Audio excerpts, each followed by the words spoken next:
So in South Florida, we have a singular problem, and that is we're very close to sea level.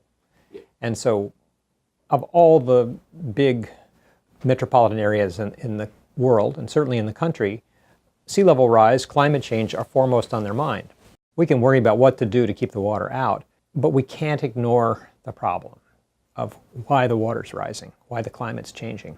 And so we need to meet the challenge with a mixture of adaptation and mitigation. It's very important to us that we slow climate change. Adapting to slow changes is a lot less expensive, a lot easier to do than adapting to fast changes.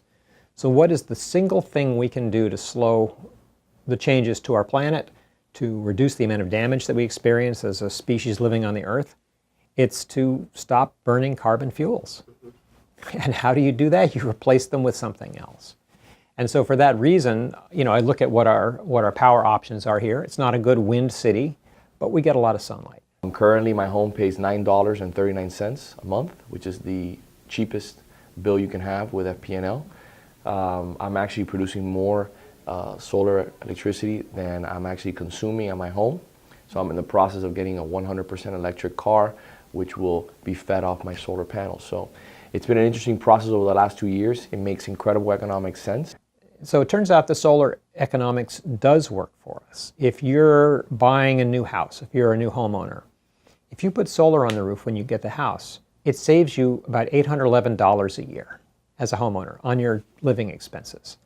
Solar pays the builders, because the builders can charge a little premium on the house, so they actually make a little money on it. Houses sell faster with solar, so the realtors make more money. Everybody in the chain profits. While we've had a real migration in the city of Coral Gables of people who are interested in solar, is that you can be an environmentalist like myself. I'm a conservationist. I believe that we need to be stewards of the environment, but you can also be a capitalist like myself. I'm a Republican. I'm a conservative Republican, but I believe that we can be conservationists and also be conservative. And I tell people that if you do your homework in regards to solar, the amount of money that you're saving and the amount of money that you're putting in your pocket on a monthly basis, it makes you think, why aren't people doing this more? And the reason they're not doing it more is because there's a lack of education currently.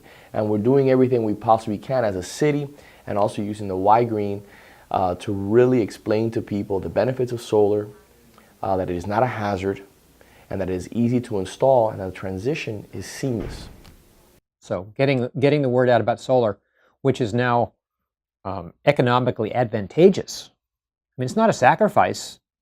It's to our immediate short-term advantage, not to mention our long-term advantage, to switch over to solar. There's zero reason not to do it. It's just overcoming that activation inertia.